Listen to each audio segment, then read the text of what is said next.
What warning signs did everyone around you miss until it was too late? Mom's headaches started in October, the same week we moved into the rental house on Berkshire Street. She'd press her fingers against her temples during dinner and say the new commute was killing her.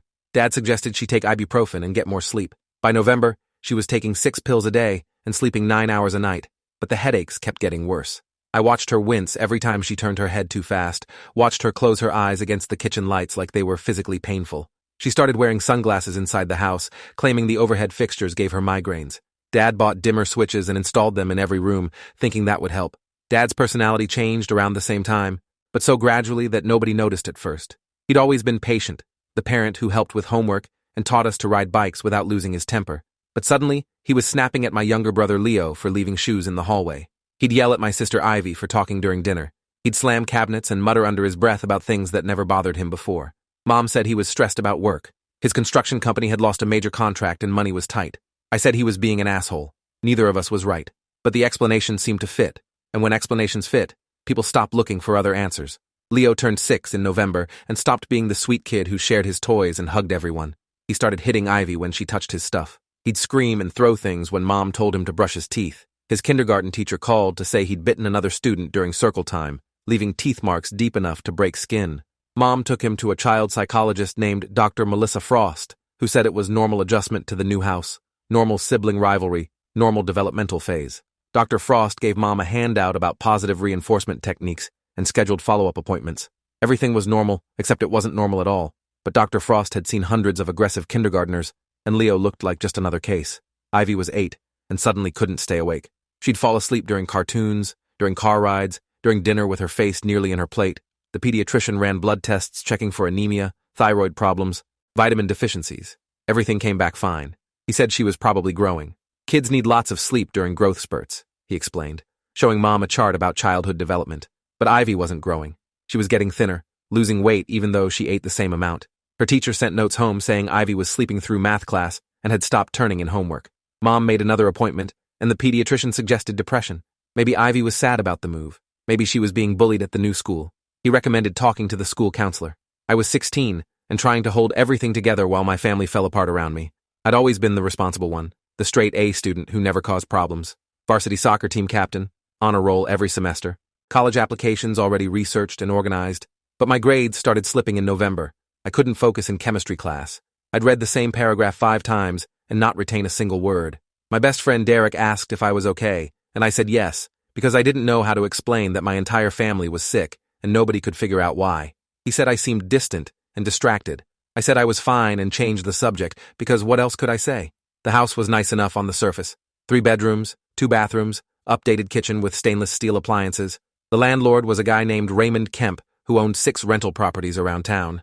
He'd shown us the place in September with a practiced smile and promises that he took care of any maintenance issues immediately. Mom had loved the hardwood floors and the big windows that let in afternoon light. Dad had loved the garage for his tools and the yard for Leo to play in. We'd signed a 1-year lease and moved in October 1st, thinking we'd found a great deal. The rent was $400 less than comparable houses, and Raymond said he kept prices reasonable because he believed in helping families. By December, I was researching our symptoms online late at night when everyone else was asleep. Mom's chronic headaches, Dad's irritability and mood swings, Leo's aggression, Ivy's lethargy, my concentration problems. Every medical website I found had different explanations. Stress, depression, flu, vitamin deficiency, mold exposure, seasonal affective disorder. The more I read, the more confused I got. I made a list of all our symptoms and tried to find a pattern, creating a spreadsheet with dates and severity ratings. Nothing made sense. The symptoms were too varied, too non-specific. I felt like I was trying to solve a puzzle where all the pieces came from different boxes. I showed the list to Mom one Saturday morning when she was drinking coffee and rubbing her temples with that pained expression I'd come to recognize. I think something's wrong with all of us, I said, sliding the printed spreadsheet across the kitchen table. Look at this. We're all sick at the same time. That can't be a coincidence. She glanced at the paper with tired eyes and said, everyone gets run down in winter. It was cold and flu season. We were adjusting to a new house and new routines. The holidays were stressful. She promised we'd all feel better once we got through Christmas and New Year's. She added my symptoms to her mental list of things to worry about, but not prioritize. Dad told me to stop playing doctor when I tried to show him the research I'd printed. You're not a physician, Nathan. You're a teenager who spends too much time on the internet. He said I was being dramatic and making everyone more anxious with my theories. Your mother has migraines. Leo's acting out because he's 6. Ivy's tired because kids get tired. and you're having trouble concentrating because you're on your phone until midnight every night.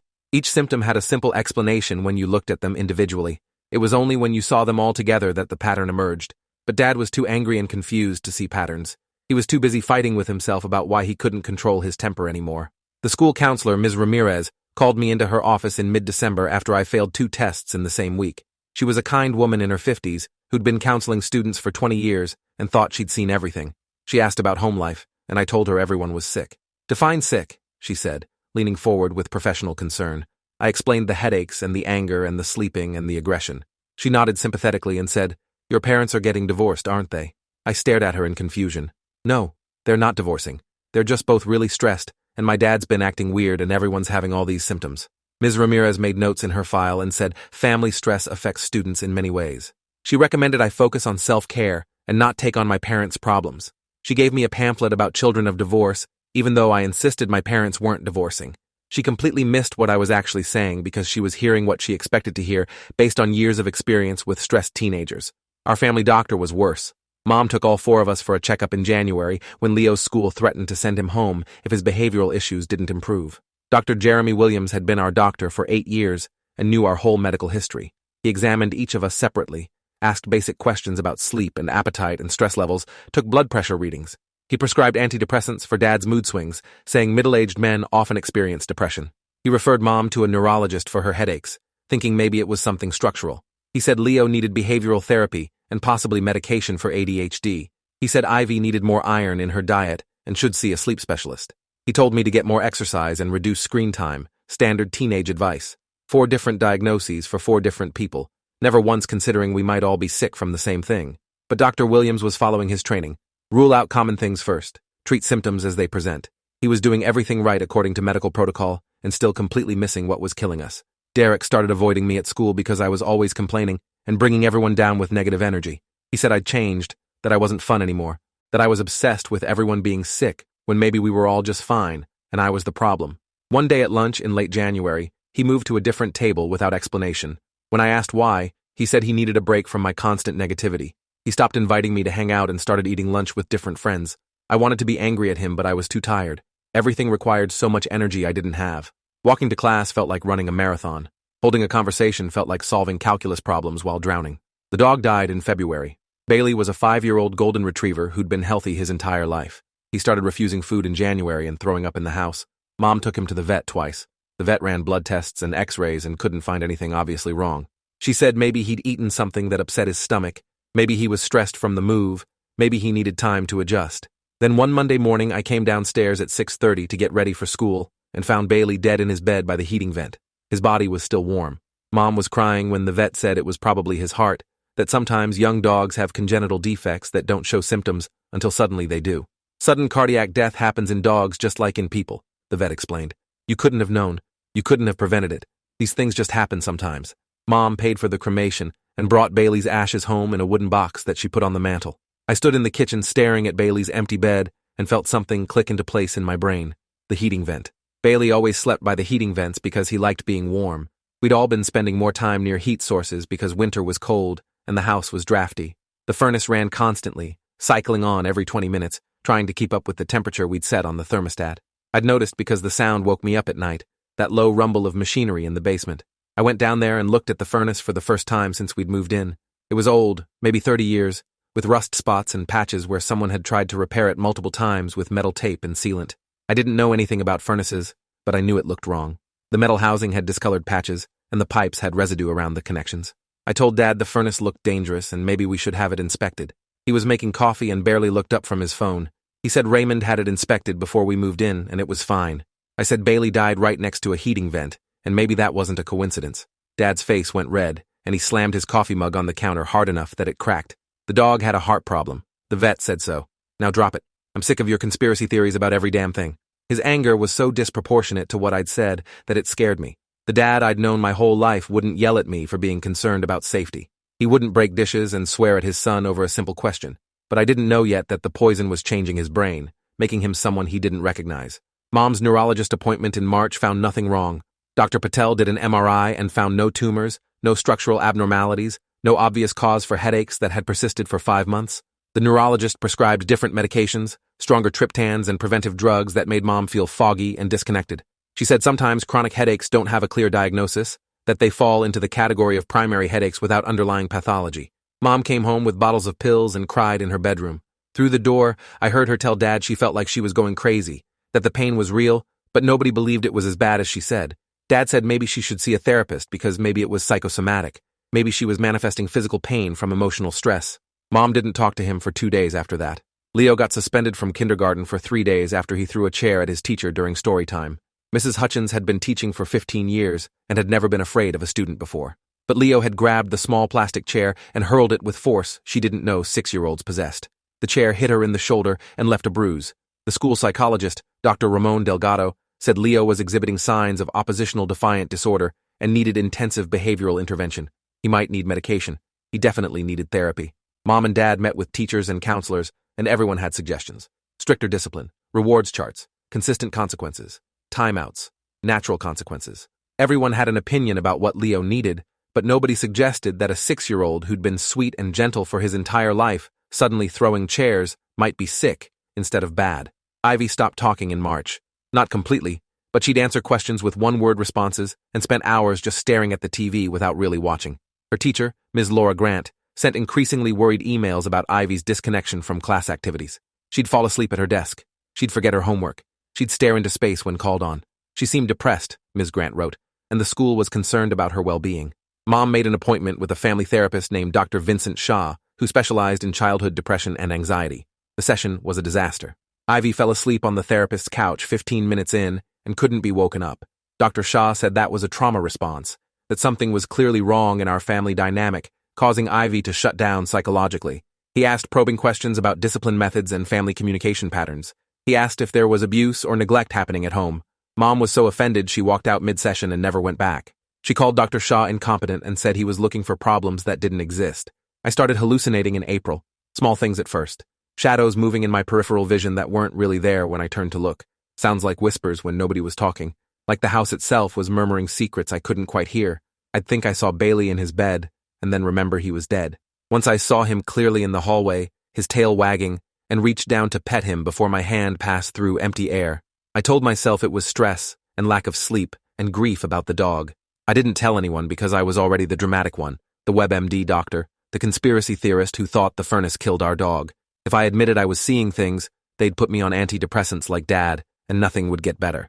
I'd just be another person in the family with unexplained symptoms and bottles of pills that didn't help. The neighbors noticed something was wrong but drew all the wrong conclusions. Mrs. Patel from next door came over one Saturday in March with homemade samosas and asked Mom if everything was okay because she'd heard a lot of yelling coming from our house late at night. Mom said we were fine, just dealing with normal family stress. Everyone was tired and adjusting to the new neighborhood. Mrs. Patel nodded but looked unconvinced. Mr. Jefferson across the street mentioned to Dad that Leo seemed really aggressive when he played outside. He'd seen Leo push another kid off the swing set hard enough to make the kid cry. Had Dad considered testing Leo for ADHD, or maybe some kind of behavioral disorder? Dad said they were handling it and walked away. Nobody asked the right questions. Nobody connected the dots. They saw pieces of the puzzle but not the whole picture. Raymond Kemp came by in April to fix a leaking faucet in the kitchen, and I cornered him by his truck when he was loading his tools. I asked him about the furnace. He wiped his hands on his jeans and said he'd had it inspected annually, and it was safe.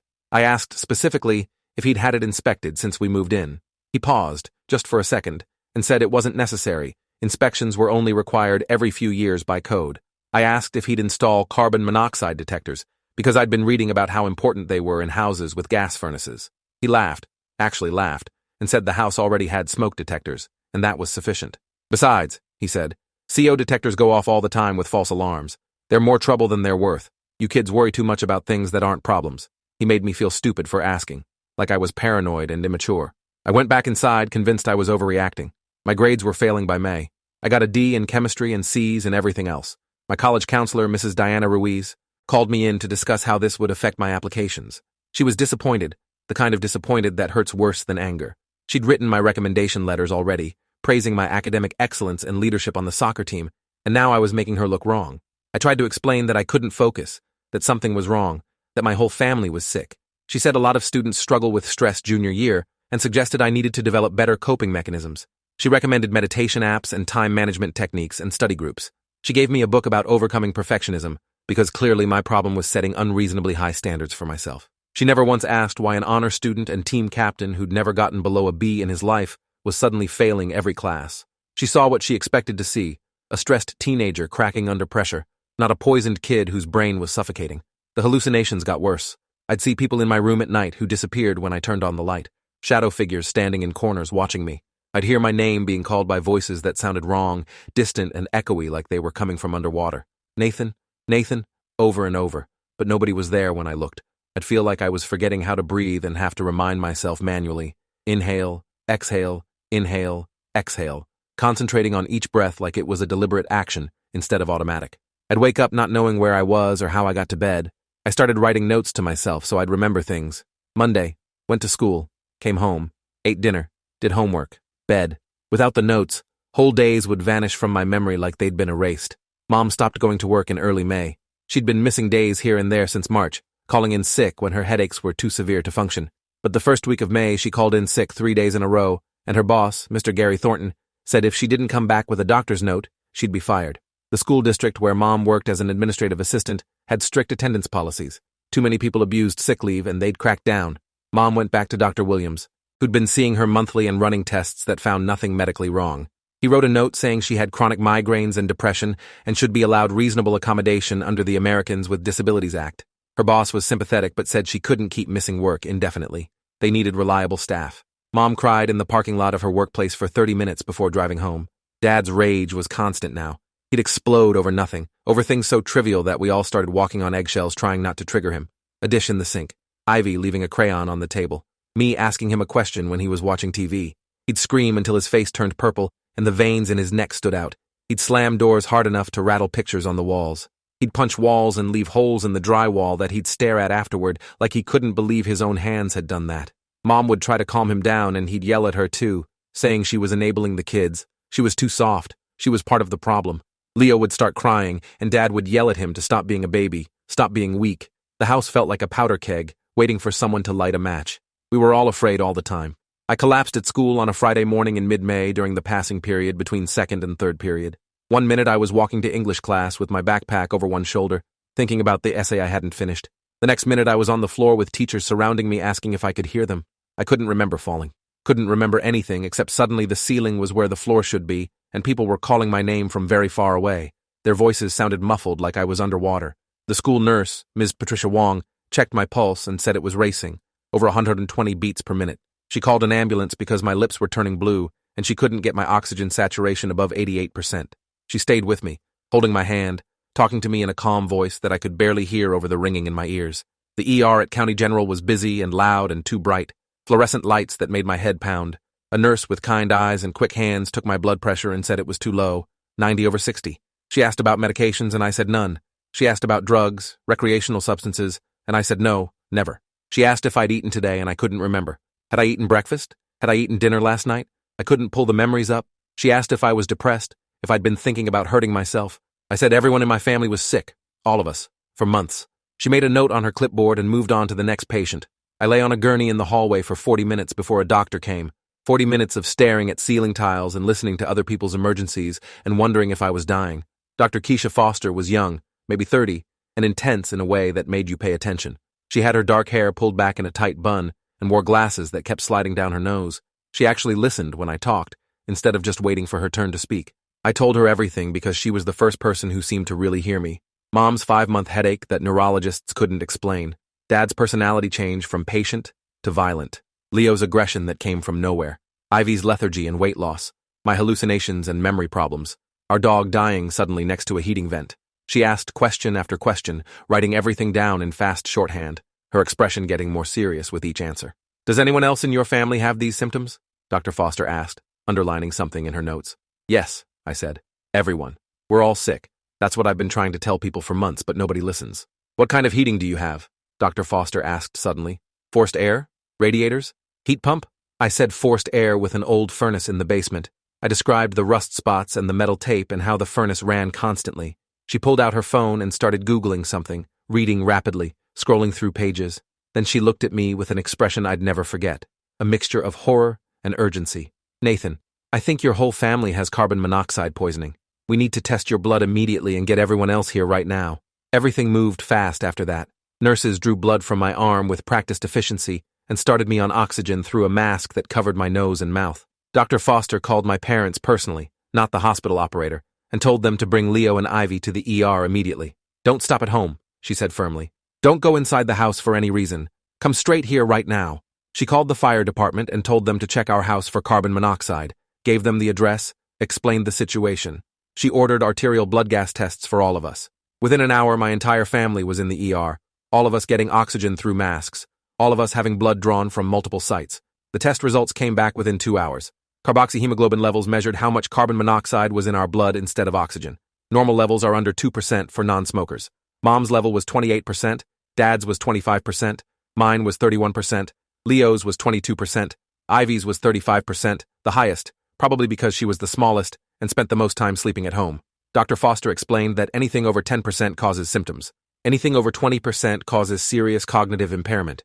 Anything over 30% can cause permanent brain damage and death. We'd been poisoning ourselves slowly for 8 months, sleeping in beds while invisible gas filled our lungs and bound to our blood cells, slowly suffocating us from the inside out. "You're lucky to be alive," Dr. Foster said, and I could see she meant it. Her hands were shaking slightly as she adjusted my oxygen mask. "Another few weeks and you'd probably all be dead. Carbon monoxide poisoning is cumulative. Your bodies couldn't recover between exposures because you were being exposed continuously. You were dying in slow motion and nobody could see it. The firefighters called from our house while we were being admitted to the hospital for hyperbaric oxygen treatment. They'd found carbon monoxide levels of 180 parts per million in the basement where the furnace was located. On the first floor, where we spent most of our time, the levels were 95 parts per million. In the bedrooms upstairs where we slept, 120 parts per million. The acceptable level, the level that won't kill you, is 0. The level where symptoms start is 35 parts per million. We'd been living in a house with levels nearly 3 times that high. The firefighters had shut off the furnace and opened all the windows and doors. They'd used fans to air out the house. The source was a cracked heat exchanger that had been leaking carbon monoxide into our ductwork every single time the heating system ran. They'd found repair attempts dating back years, patches and sealants that had failed, evidence that the problem had existed long before we moved in. We spent 3 days in the hospital getting hyperbaric oxygen treatment.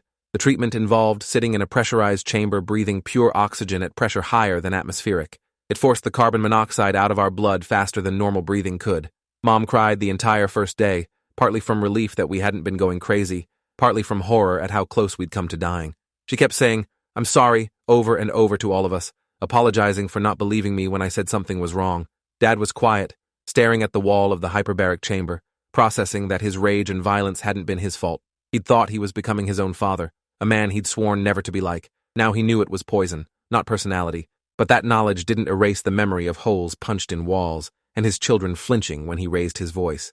Leo's aggression disappeared almost immediately once he was getting clean oxygen. The child psychologist who'd diagnosed him with ODD came by the hospital and looked at his chart in disbelief. The same child who'd thrown chairs and bitten classmates was now sitting quietly doing coloring books. His normal sweet self returned like flipping a switch. Dr. Frost apologized to Mom, said she'd never considered environmental causes for behavioral changes. She'd focused on psychological explanations because that was her training, her expertise. She'd missed a medical emergency because she was looking through the wrong lens.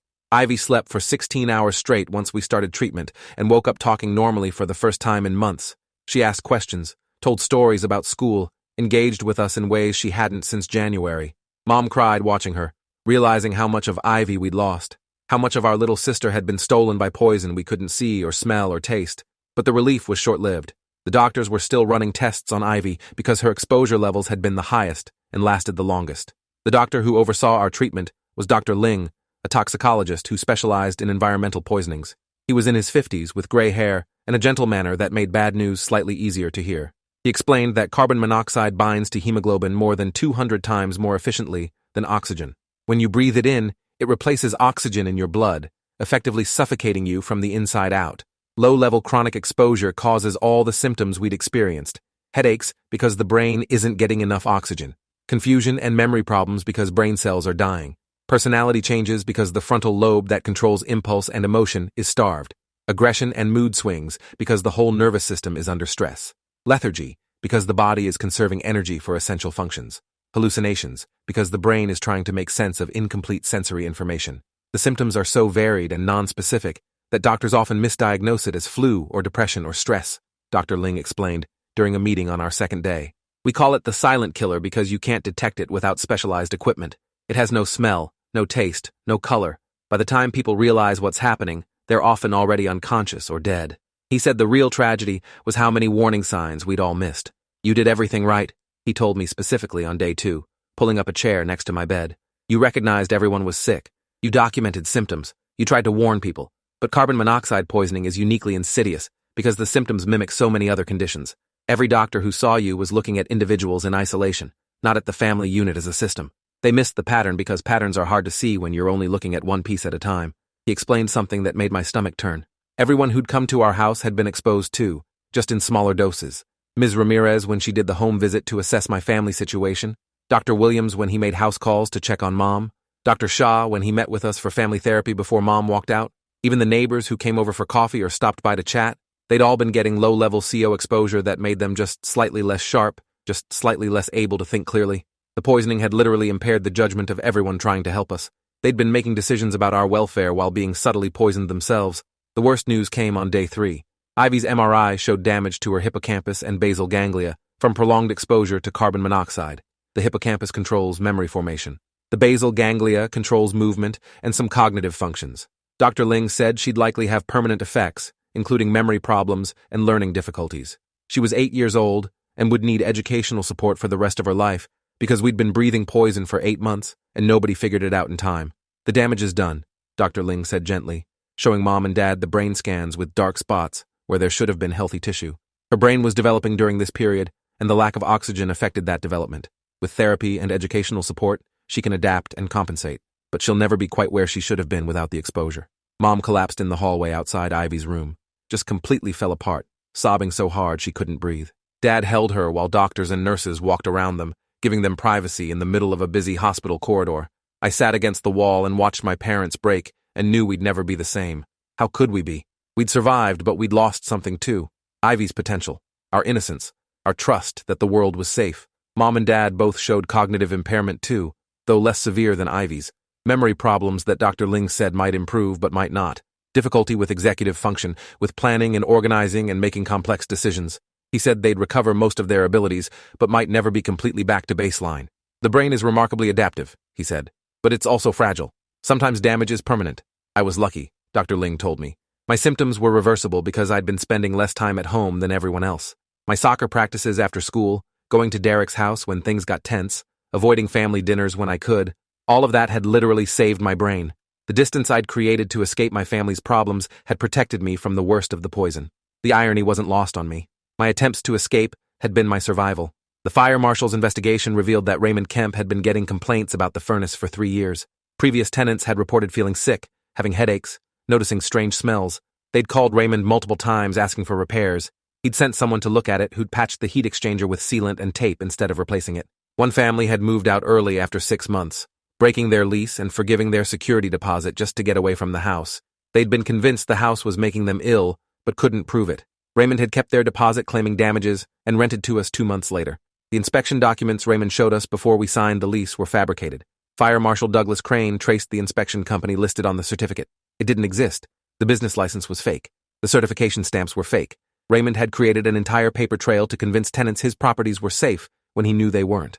Fire Marshal Crane found similar issues in 2 of Raymond's other rental properties. Other families had been poisoned and never knew why. Some had moved out thinking they were the problem. Others were still living there, still being poisoned, not yet sick enough to connect the dots. The police charged Raymond with 6 counts of reckless endangerment, fraud, and falsifying safety documents. Detective Maria Ortiz from the Criminal Investigations Unit came to the hospital to take our statements. She was thorough and professional, and clearly angry on our behalf. She'd seen a lot of landlord negligence cases, but this was different. This was knowingly and deliberately putting families at risk over and over because replacing a furnace would cut into profits. He's been doing this for years, she said. We're finding evidence of complaints and cover-ups going back to when he first started renting properties. This isn't an oversight. It's a pattern of criminal negligence.